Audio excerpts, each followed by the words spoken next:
हेल' friends, आं दिनै मोनसे गोदान भिडिअ लानानै फैदों।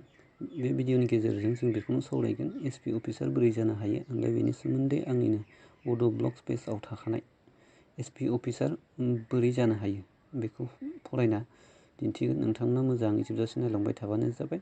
मोजाङै बुजियाखैब्ला आंनि बड' ब्लग्स 32.blogspot.com बे लिंकखौ गाहायाव होदों, थांनानै मोजाङै फरायफिननो हागोन। दा भिडिअखौ नायलांबाय थादो। एसपि बोरै जानो हायो। एसपिनि आबुं सोदोबा जाबाय सुपारिनटेन्डेन्ट अफ पुलिस। बिसोरो जोंनि हादर आरो हादरनि थागिरिफोरखौ आबुङै हेफाजाब होयो। आथिखालनि गोबां लाइमोनफोरानो पुलिस अफिसार जानायखौनो बांसिनै सायख'ना लायो। जों मिथिगौदि कनस्टेबल एसपिखौ लानानै DIGसिम गोबांथार पस्ट दं। बेनि गेजेराव DSPनि पस्टआ जोबोरैनो गोख्रों आरो गोहोगोरा जायो। बेयो मोनसे जोबोरैनो गोजौ थाखोनि मानगोनां साख्रि। एसपि बोरै जानो हायो बेनि सोमोन्दै एसे सावरायनाय जाबाय। क्वालिफिकेसन: जायखिजाया आयदायाव ग्रेजुवेसन जानो नांगोन, जेरै BA, BCom, BSc बायदि बायदि। एसपि अफिसार बोरै सायख'नाय जायो। एसपि अफिसार जानो थाखाय UPSC union public service commission आनजादनि थाखाय आर'जलाइ गथायनो नांगोन। बे आनजादआव IAS आरो IPS मोननै मासिआ इन्डियानि जायो। बेनि गेजेराव IPS पस्टखौनो सायख'नो नांगोन, मानोना बे IPSनिफ्रायनो APS, SP, SSP, DIG, DGP बायदि बायदि पस्टखौ मोननो हायो। माने बेयाव मा होनदों, जायफोरा एसपि अफिसार जानो, दा बिसोरखौ बोरै सायख'नाय जायो। माने ओरैबायदि, गिबियाव एसपि अफिसार जानो थाखाय UPSC एग्जाम होग्रोनांगौ। UPSCनि आबुं माबायानो जाहैबाय जोंहा, फुल मिनिङानो जाहैबाय इउनियन पाब्लिक सार्भिस कमिसन। बे आनजादनि थाखाय जों आर'ज बिलाइ गथायनो नांगोन आरो बे आनजादाव जोंहा सेन्ट्रेल आरो इन्डिया गभर्नमेन्ट, सेन्ट्रेल गभर्नमेन्ट आरो इन्डिया गभर्नमेन्ट मोननै माने जोङो साख्रि मोननो हायो। दा जों इन्डिया गभर्नमेन्टनि जाहैबाय IAS आरो IPS। थिग जोङो एसपि जानो थाखाय IPSखौ सायख'नांगोन।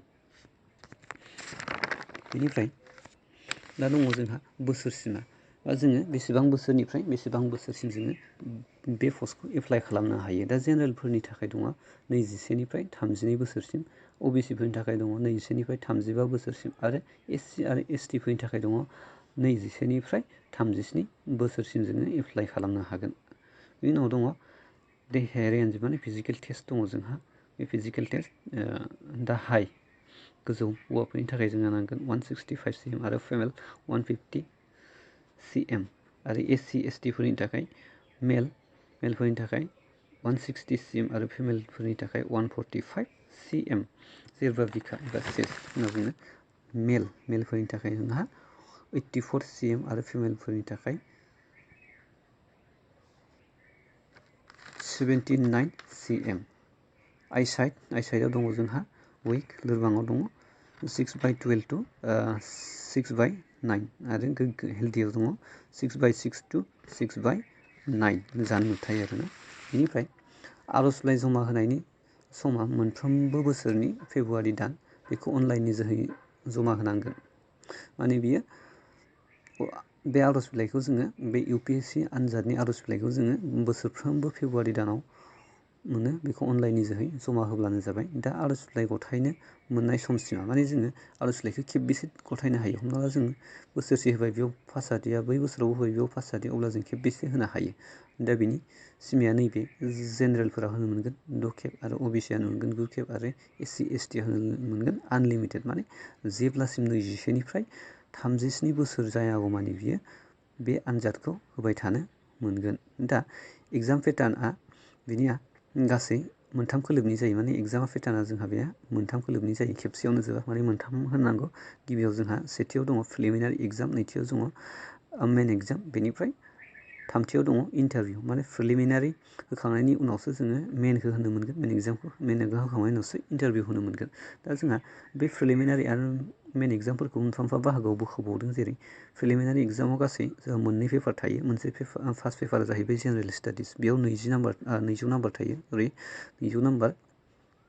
ओमफ्राय पेपार 2आव जोंहा CSAT, बेयावबो 200 नाम्बार थायो। दा आरो माबायाव जाहैबाय जोंहा मेन एग्जामाव जाहैबाय, मेन एग्जामाव जोंहा गासै 9था पेपार थायो। बे 9था पेपारनि गासै नम्बरा जाहैबाय 750 नम्बर बेबायदि आरो। दा जायफोरा मोजाङै बुजियासै, बे थांनानै आंनि वेबसाइटआव थांनानै मोजाङै नायफिनदो।